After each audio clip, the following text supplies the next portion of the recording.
One of the things that we have in common with The Phantom of the Opera is that we both love The Mask of the Red Death, which is this short story written by Edgar Allan Poe, and it features this scene at a masquerade ball, which is then interrupted by a mysterious figure who it turns out to be the personification of the plague in the story, which is called the Red Death, and they are wearing this fascinating outfit, which also turns out to be a bloodied burial shroud. But it gets even more interesting because in The Phantom of the Opera, the Phantom attends a masquerade ball dressed as the Red Death. This is the passage from the book talking about the Phantom. It says, "It was a man dressed all in scarlet, with a huge hat and feathers on the top of a wonderful death's head. From his shoulders hung an immense red velvet cloak, which trailed along the floor like a king's train, and on this cloak was embroidered in gold letters, which everyone read and repeated aloud.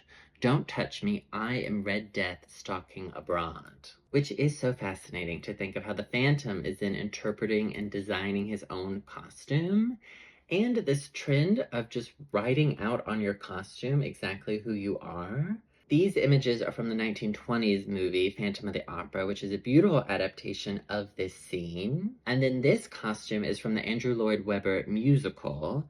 And you can see just how grandiose this costume is with the big feathered hat and these gorgeous tassels. And then this is that same moment in the story from the 2004 movie adaptation of Phantom of the Opera. And this doesn't have the hat or the feathers or the tassels. And is that the right design decision? No. And the reason we went down this spooky costume path was for our most recent costume club meeting, which you are welcome to watch. It's an extended video where we talk through the story, The Mask of the Red Death, and then look at different adaptations. And I did have a question for you, though, about this animated Phantom of the Opera movie, which I just learned about for the first time. I haven't watched the full movie. I just found the scene with this Mask of the Red Death costume, which I do love their interpretation.